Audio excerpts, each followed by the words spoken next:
Well, no official word yet, Deb, but however, family members of those who are now homeless say they were told that the fire may be electrical in nature and started in the ceiling of a second-floor bedroom.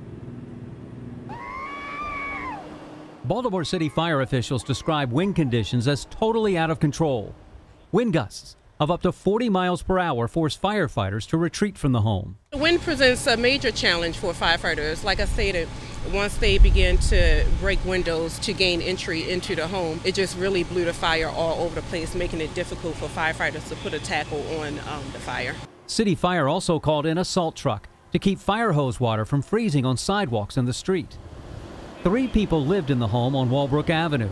All escaped unharmed. Relatives say firefighters told them the cause may be electrical in nature.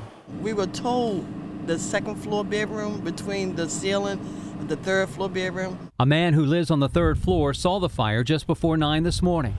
He's the father of Pastor Gayla Brown's son.